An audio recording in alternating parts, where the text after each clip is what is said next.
महाराष्ट्र शासन गृह विभागाच्या शासन निर्णयानुसार 14 फेब्रुवारी 2025 रोजी लव जिहाद व फसवणूक करून किंवा बलपूर्वक करण्यात येणारं धर्मांतरण रोखण्याच्या अनुषंगानं कायदेशीर बाबींचा अभ्यास करण्यासाठी विशेष समिती गठीत करण्याचा निर्णय घेण्यात आला आहे।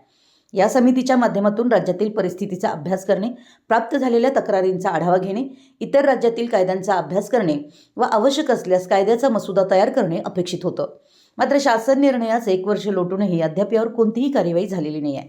त्यावर तातडीनं कार्यवाही करण्यात यावी यासाठीचे निवेदन सकल हिंदू समाज यांच्यातर्फे कागल पोलीस स्टेशन इथं देण्यात आलंय। हे निवेदन सहाय्यक पोलीस निरीक्षक वैभव जमादार यांच्याकडे देण्यात आलं। यावेळी शासन निर्णयावर तातडीनं अंमलबजावणीसाठी शासन स्तरावर तातडीनं पाठपुरावा करण्यात यावा यासह अन्य मागण्या करण्यात आल्या। यावेळी उर्मिला आगळे आणि अश्विनी गोनुगडे यांनी आपले विचार मांडले। निवेदनावर किरण कुलकर्णी, रोहित मोरे, धनाजी पवार, सतीश हिरुगडे, अवधूत पवारे, शोभा खोत, राजश्री पवारे, सानिका मगदूम, योगिता मोरे, संगीता निकम, मीरा कुन्नूर, रुपाली पाटील, श्रुती भिसुरे, गीता पाटील, शरयू पाटील, रुपाली घराळ, योगिता मगदूम यांच्यासह इतर महिलांच्या सह्या आहेत। यावेळी सकल हिंदू समाज बांधव मोठ्या संख्येनं उपस्थित होते। मराठी एस न्यूजसाठी कागलहून प्रशांत दळवी।